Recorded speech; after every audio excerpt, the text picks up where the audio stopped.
Pada suatu hari, ayah Abu Nawas bernama Maulana, yang sudah tua dan sakit parah, dan akhirnya meninggal dunia di istana. Ayah Abu Nawas adalah seorang kadi kerajaan, yang juga menghambakan diri pada baginda Raja Harun al-Rashid.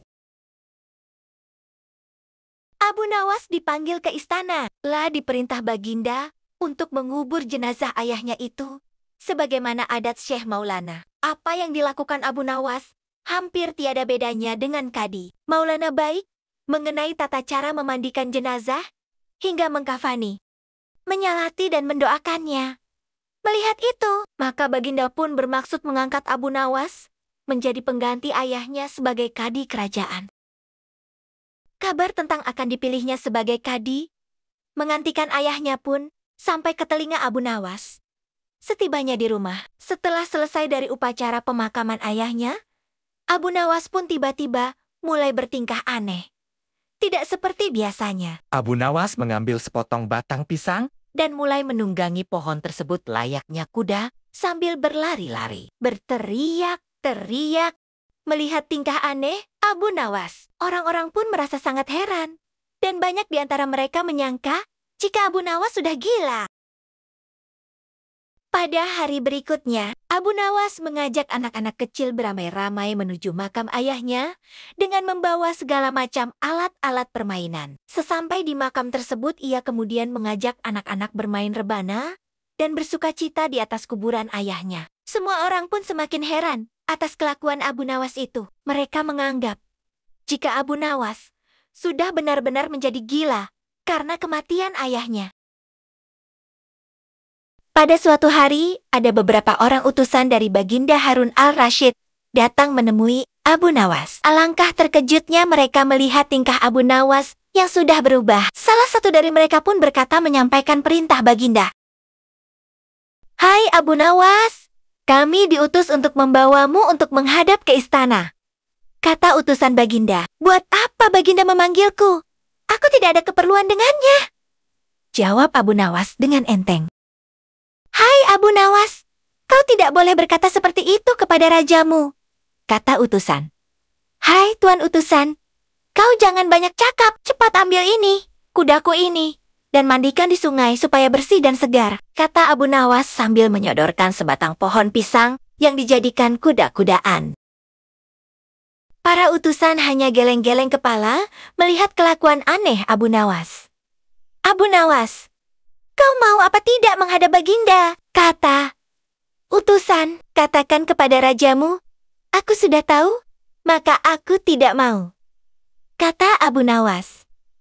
"Apa maksudnya Abu Nawas?" tanya utusan, penasaran. "Sudah pergi sana. Bilang saja begitu kepada rajamu," sergah Abu Nawas sembari menyaruk pasir debu dan melemparnya ke arah para utusan. Mereka pun segera pergi meninggalkan Abu Nawas dan melaporkan kejadiannya pada baginda raja. Baginda begitu marah mendengar laporan utusan. "Kalian bodoh semua. Menghadapkan Abu Nawas kemari saja tak bisa. Cepat kembali ke rumah Abu Nawas. Bawa dia kemari dengan sukarela ataupun terpaksa," perintah baginda. Para utusan pun kembali ke rumah Abu Nawas dengan mengajak beberapa prajurit istana. Mereka kemudian membawa Abu Nawas dengan paksa dan dihadapkan pada baginda. Namun lagi-lagi, di depan Raja Abu Nawas bertingkah aneh, bahkan tambah ugal-ugalan, layaknya seorang yang benar-benar sudah gila. Abu Nawas, bersikaplah sopan, tegur baginda. "Ya baginda. Baginda tahukah Anda apa Abu Nawas?" tanya baginda. "Baginda, terasi itu asalnya dari udang." "Kurang ajar kau menghinaku Nawas," kata baginda marah. "Tidak baginda, siapa bilang udang berasal dari terasi?" Baginda merasa dilecehkan. Ia pun naik pitam dan segera memerintah kepada para pengawalnya untuk memukul Abu Nawas sebanyak 25 kali. Abu Nawas akhirnya lemas tak berdaya. Dipukuli pengawal raja. Usai dipukuli Abu Nawas, disuruh keluar dari istana. Abu Nawas pun segera beranjak keluar istana. Tetapi ketika sampai di pintu gerbang kota, ia dicegat oleh seorang penjaga. "Hai Abu Nawas, tempo hari dulu, ketika kau hendak masuk ke kota ini, Kita pernah membuat perjanjian. Aku yakin engkau tidak lupa dengan janjimu, bahwasanya jika engkau diberi hadiah oleh Baginda maka engkau berjanji akan membagi dua denganku. Nah, sekarang mana bagianku itu? Tanya penjaga pintu gerbang. Hai penjaga, apakah kau benar-benar menginginkan hadiah yang diberikan Baginda kepadaku tadi? Iya, tentu itu kan sudah merupakan perjanjian kita. Jawab penjaga. Baik, aku akan berikan semuanya, bukan hanya satu bagian. Kata Abu Nawas. Ternyata kau sangat baik hati, Abu Nawas. Memang harusnya begitu. Engkau kan sudah sering menerima hadiah dari Baginda, kata penjaga itu gembira. Tanpa banyak bicara lagi, Abu Nawas langsung mengambil sebatang kayu yang agak besar, lalu penjaga itu dipukulinya sebanyak 25 kali. Penjaga itu menjerit-jerit kesakitan sampai lemah lunglai dan menganggap Abu Nawas telah menjadi gila. Setelah selesai, Abu Nawas meninggalkannya begitu saja. Ia terus melangkah pulang ke rumahnya. Sementara itu, si penjaga pintu gerbang mengadukan nasibnya kepada Baginda Raja. Ampun beribu ampun tuanku, hamba datang kemari mengadukan Abu Nawas yang telah memukul hamba sebanyak 25 kali tanpa suatu kesalahan. Hamba mohon keadilan dari tuanku Baginda, kata penjaga itu. Baginda pun segera memerintahkan pengawal untuk membawa Abu Nawas. Setelah Abu Nawas dihadapkan, ia ditanya.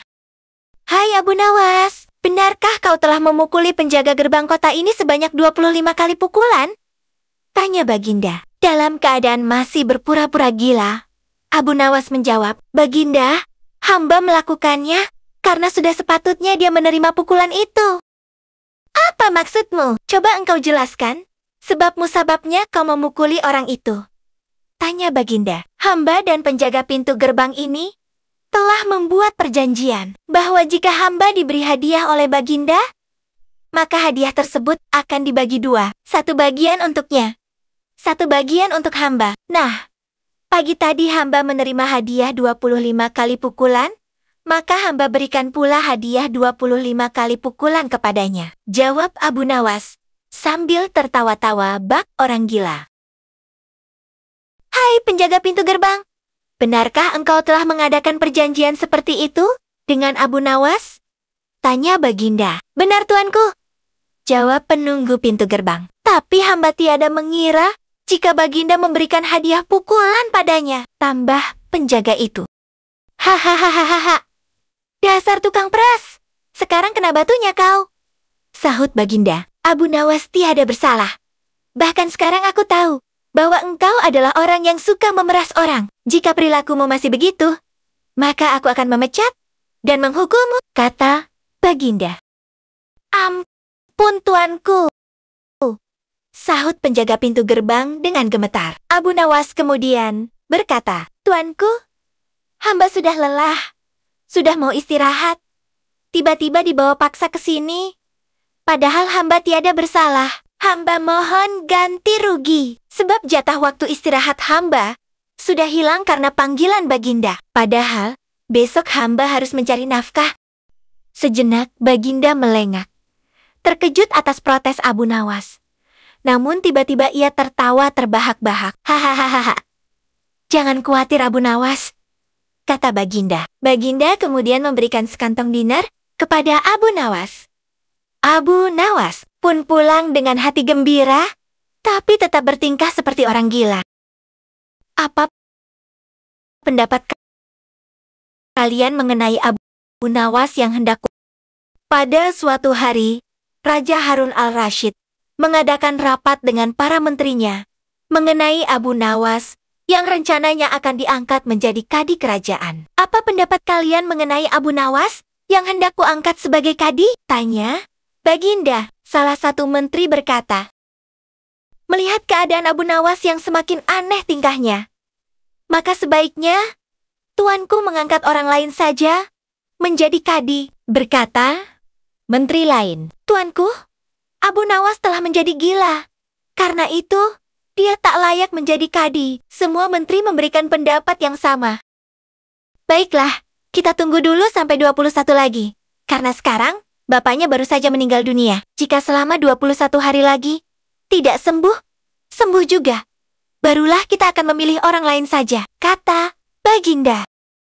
Sebulan lebih waktu berjalan.